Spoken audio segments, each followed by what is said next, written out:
fois que c'est fait, eh ben, juste, tout le monde a mis sa terre, hein, c'est bon?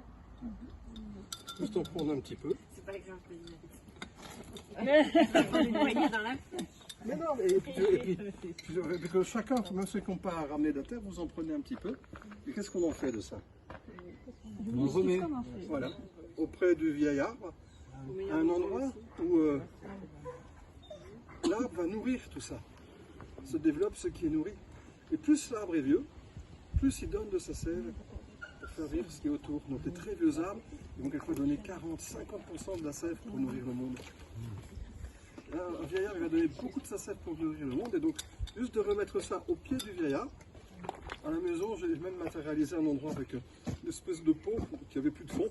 Donc ça fait juste un cercle.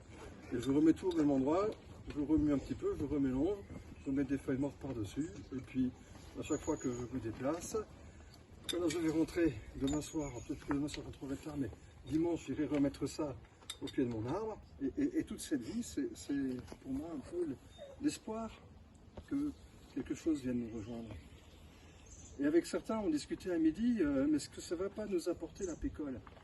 Est-ce qu'on ne va pas avoir une maladie? Est-ce qu'il ne va pas y avoir un problème? Eh bien oui, il peut aussi y avoir ça. Mais il y a aussi plein de belles choses.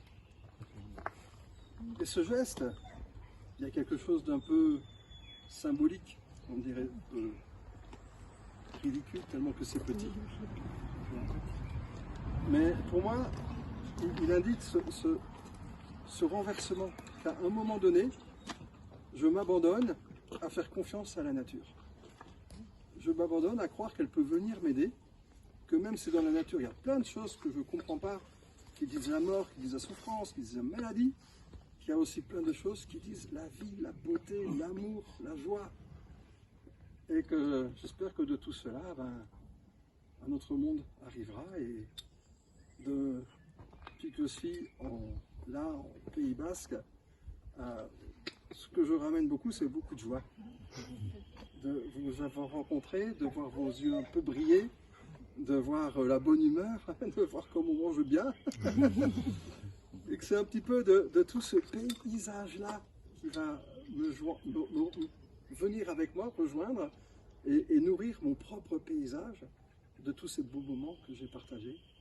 Et voilà, Émar, ton âne et toi, c'est dans mon jardin aussi, et de tous, mais le jardin qui est là maintenant, je le connais, je l'ai vu, il fait déjà plus de sens pour moi, parce que juste la rencontre a eu lieu. Et voilà, je vous encourage juste à partager ce geste-là, 2 fois par an, quand les oiseaux migrateurs passent. Ça, normalement, on n'aurait pas besoin de le faire, c'est les oiseaux qui le font. Mais quand on a 10 fois moins d'oiseaux aujourd'hui qu'il y a un siècle, ben juste de les aider, de marcher sur les mêmes pas qu'eux, où ils volent, on marche, de les accompagner. Et ça, c'est les Indiens Kogi qui m'ont appris.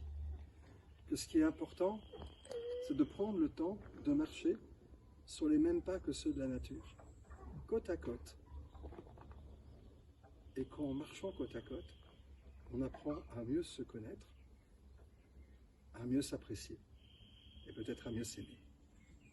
Voilà, donc je continue de faire ça, un peu naïvement, un peu bêtement, mais c'est le premier pas que tout être peut faire, un beau jour du Hervé, tout le temps d'avant, qui luttait permanence contre la nature, découvert que la vie est belle et essaie de l'incarner à sa manière, sur Terre. Et que là-dedans, c'est toute une galaxie de bonheur, d'amour, de joie. Maladie aussi, hein.